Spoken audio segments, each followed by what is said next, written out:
Hypercar Mountain. Hi, this is Larry Hatch, and welcome to another episode of Hypercar Mountain. Today's topic is Cool Finds Part 5, a series of 4 interesting cars that I've just recently added to my collection at the time the video was created. And these are some special items, unusual items, custom items sometimes, rare items, just stuff that advanced collectors might be interested in or want to comment on. I know a lot of you probably have these cars or have wanted them, so we can have a dialogue if you want. And again, please subscribe. Need a little encouragement here to keep going on these. The first car I want to talk about is a real car, of course. I tend to do only those that actually exist, and it's the BMW M1, the first of the now famous BMW M series. And it was originally from their motorsports division. They had to make 400 of these for homologation so they could take it racing. And it turned out to be one of the first really exciting BMW supercars. I know BMW fans like all of their cars, including the older stuff than this, but this was kind of the car that gave BMW the edge. They didn't have that, that kind of Ferrari Lamborghini sort of image, but this is a car by design and performance that was going to give him that kind of image. And as usual, I want to talk about the real car. It was based on the 1972 turbo concept called the BMW Turbo concept. Looked very similar, known as the E26, but I believe it was exhibited only as the BMW Turbo. I think it was BMW's first turbocharged engine, and we are told that BMW did turbos long before Porsche did, and Mercedes. Let's say Porsche. Anyway, the concept car was designed by Paul Bracq, which some people forget about, because Giorgiaro of Ital Design is credited with the BMW M1 as the primary designer, but he was working with Paul Braqq's original product, and so they need to really share the credit on that. It's an interesting car in that it was produced more widely than people think. It was made from 78 to 81. Roughly 453 were made. There's some argument as to whether there 20 or 30 of these were used for racing, or the racing ones were in addition to this. It's hard to say. Somebody estimated that there's 399 of them left in a roadworthy form out there, and that has something to do with the price of it today. Because it's a legend, but it's not $1 million supercar currently. It had no official export to the U.S., so anybody in the U.S. who had one or has one today is going to get noticed. It originally started out as a collaboration with Lamborghini, but Lamborghini fell into some trouble financially, as did BMW, and that was pulled, and a couple other companies like Marchese were brought in to finish the project. In fact, Lambo's contract was summarily terminated for, well, whatever. In fact, when at the end of this project, BMW was in financial problems, not because of this, and they went back to producing sedans. So that's why there was a large gap in time between the M1 and the M3. And I do have to say, this is the M1. It's not based on the 1 Series BMW you see today, and I think looking at it, you can tell it's far above that. It was just named because it was the first in their M series. Anyway, if you can find one, of the 399 believed to still exist. They range from about 345 needing some work to about 700K if they're restored concourse grade. I saw one that I think it was like 685, and they put 125,000 into it. So it's actually remarkably affordable if you can find one. The engine of the production road car was a 2.3 liter inline six, making about 276 to 277 horsepower. The racing car was obviously faster. The road car made 162 miles an hour and had a 0 to 60 of 6.6 seconds. 6.6 seconds doesn't sound like a lot, but in 1978, that was a pretty darn good number. And again, with the beauty of this car, the elegance of it, and that really unusual narrow BMW kidney grille, got this car a lot of attention. It had a tubular steel chassis from the beginning, again a race type chassis. Tubular steel is not carbon fiber. It's kind of what they make race cars of, so it has a chassis kind of like a NASCAR or a racing car, so it's a little different in that regard. It had radar monitored braking. It didn't brake for you, but it had a monitor on it that would tell you when you're getting too close. And it also had these famous gull-wing doors, and that was anything new. Mercedes-Benz was doing gull-wing doors in '52. But there are more than 40 production cars throughout history that have had gull-wing or falcon wing, or they always want to change the bird on that. I'm gonna have one called a chicken wing door. How's that? Would that work? No, maybe not. Or eagle wing. Eagle wing sounds really good. Anyway, the reason we're talking about this in the diecast world is I just acquired a Majorette version, and it is based on the original concept car, therefore it's called the BMW Turbo and not an M1. Majorette did two of the M1's turbos. One of them's kind of got really jacked up huge wheels, looks almost like a 4x4. But the one I'm talking about is this one here, which strangely enough has plastic gull-wing doors that come up, and in the green and red versions the doors are black plastic, so they made no effort to really hide that these doors were different in plastic. This emerald green one is a really beautiful car, and I've been wanting one in good shape for a while. On the other side of this car, it's got a couple of dings on it.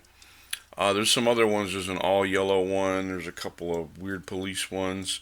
If you go to Google Images, the images side, and put in BMW space M1 space Majorette, you'll get a whole set of galleries of the different colors and variants of it. But I think the red, the yellow, and the green are without any markings, are probably the most classy of the group on that. The next car I want to look at is a custom car that I recently bought, and I bought it from an eBay dealer named, boy, I better get this right,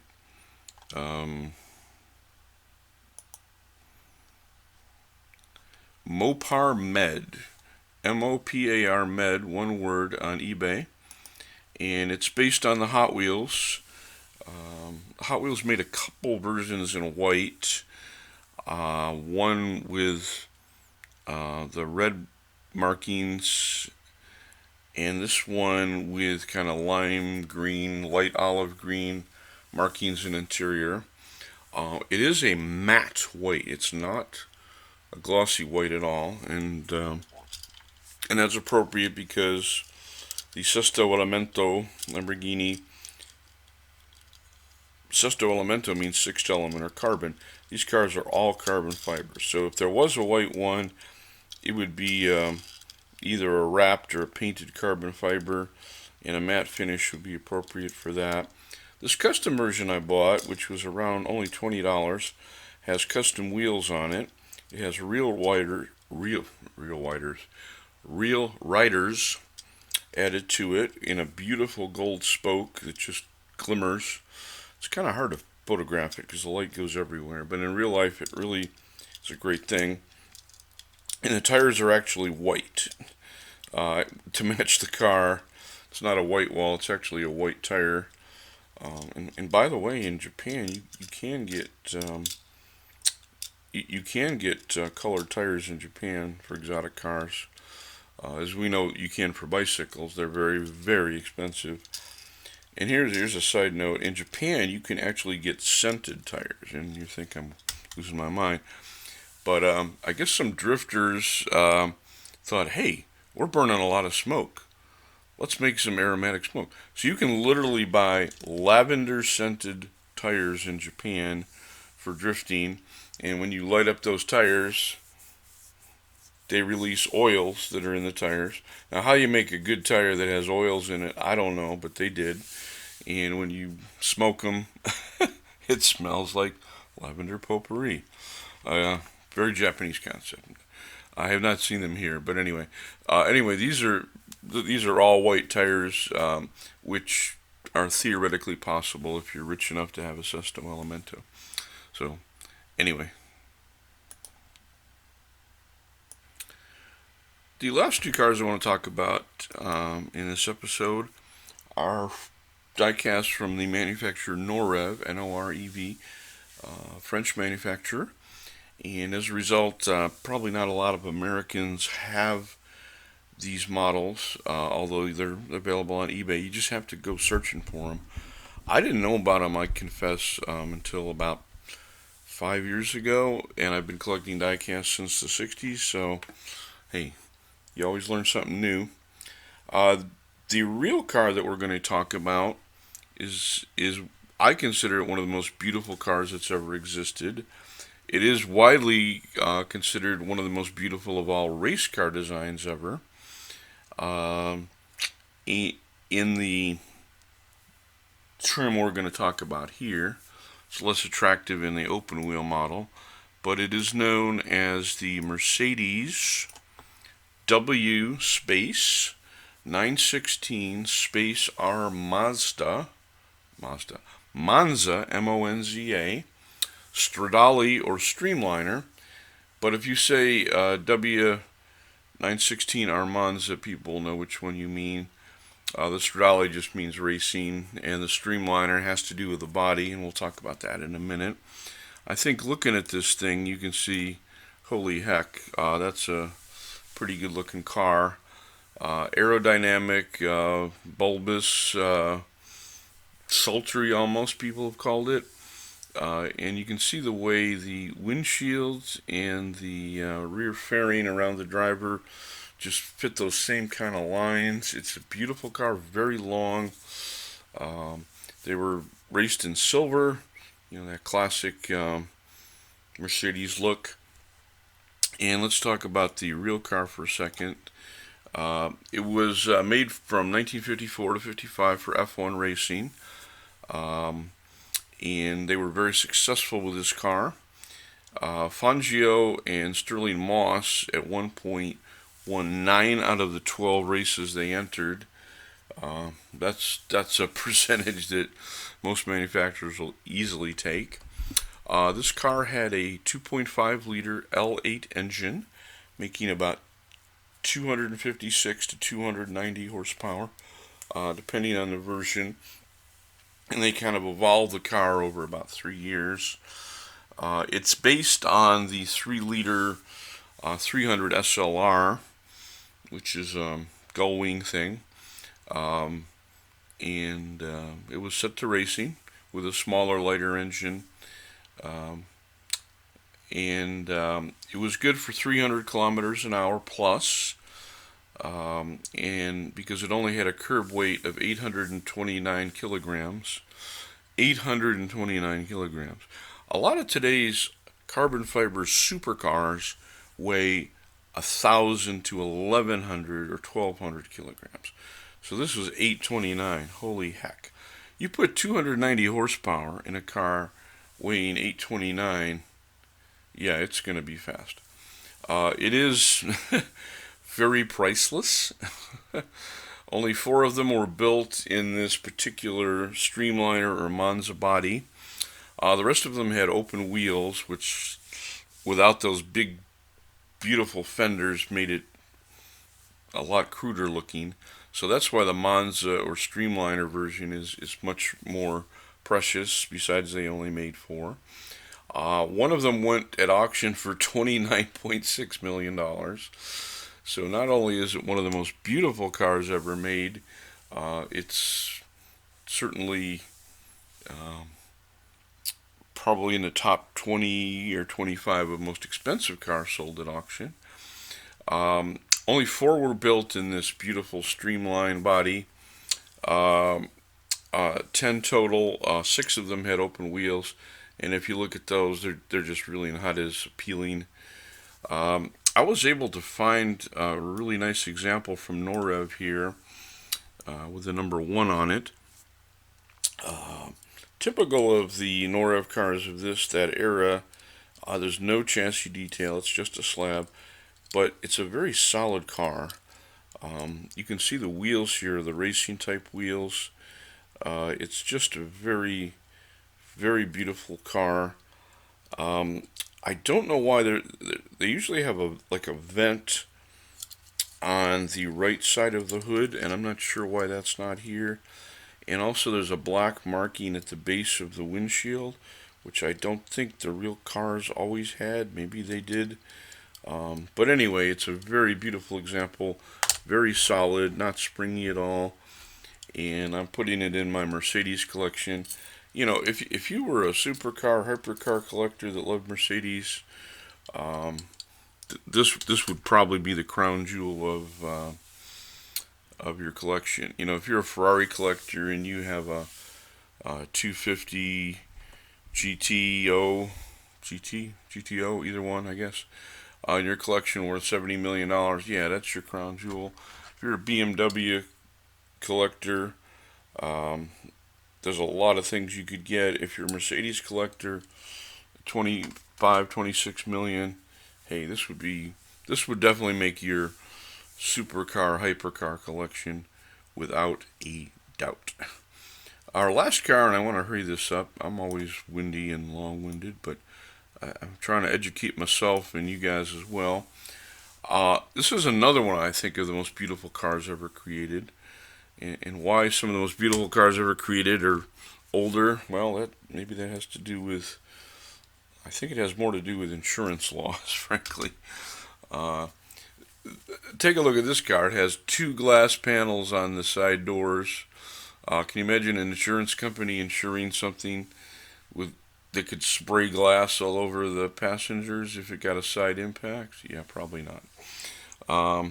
Anyway, this car is the Maserati, maybe you could see that from the Trident, Boomerang.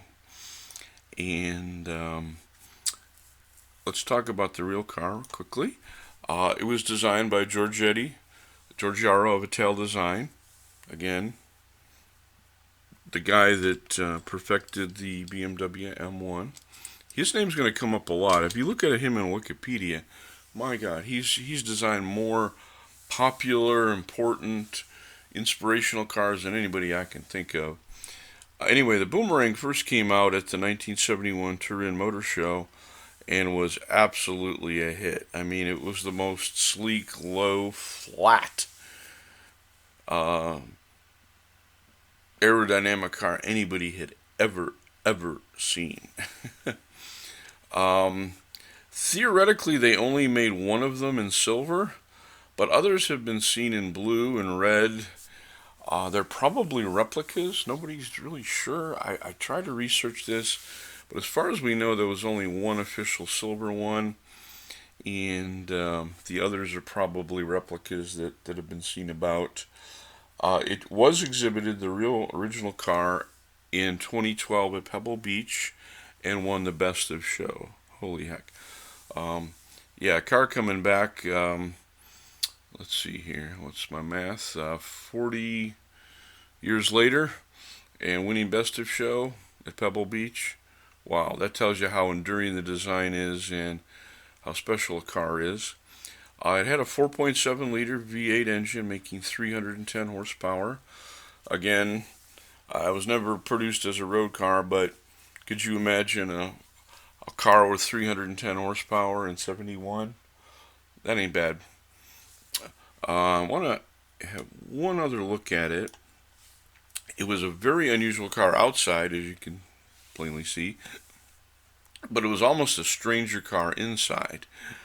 Look at this thing. It had a massive steering wheel, a huge steering wheel, and all of the gauges and controls were fit within this cone inside the steering wheel. An interesting concept. Everything was clearly visible, but obviously the steering wheel was so big and so high and so low, that created some logistics problems. But it is a design statement. Not a bad idea. You can see everything clearly. I think if they had cut that back to 5 gauges, that concept might work today with a smaller steering wheel. In fact, we have seen some things a little like that. But look at those seats. My God, that's real Italian brown shiny leather.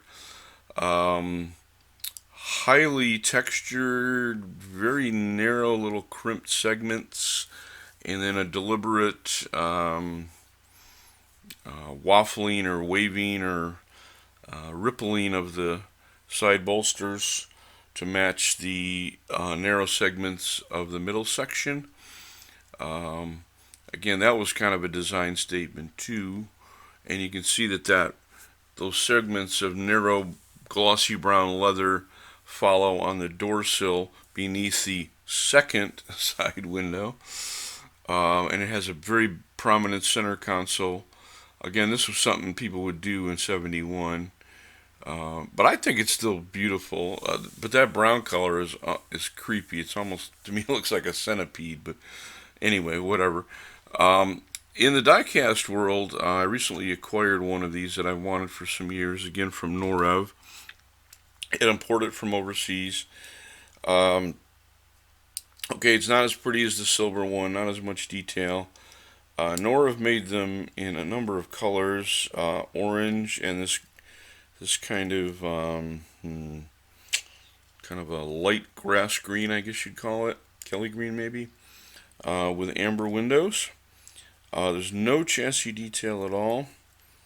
I believe the car was meant to fit a track race set because it's got one of those indentations where you kind of hook the car up and then launch it. The wheels are fairly small and springy. Interesting thing, and I almost broke it the first time, is that huge plate-like windshield.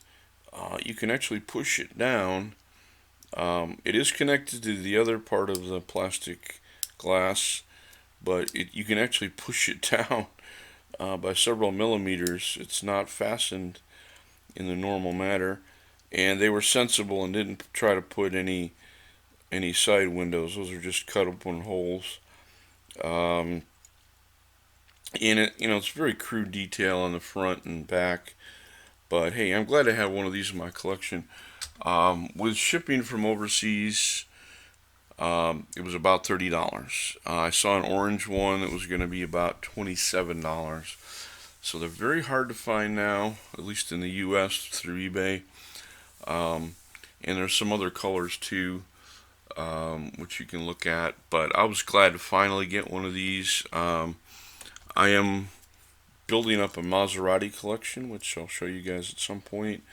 And I really had to have this one from Norev in my collection to work that out. So anyway, thanks for bearing with me and subscribing and liking and whatever you want to do.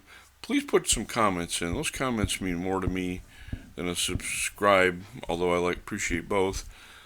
Just give me some encouragement. And please don't say like your content and then visit my website promotional site. That's not going to work with me.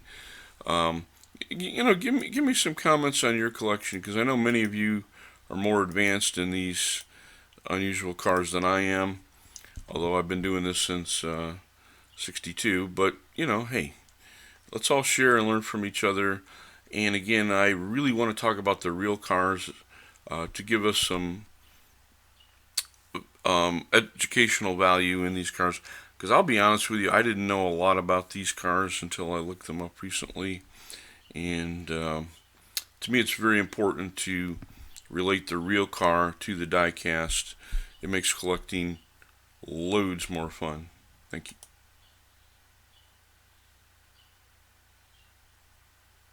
Hypercar Mountain.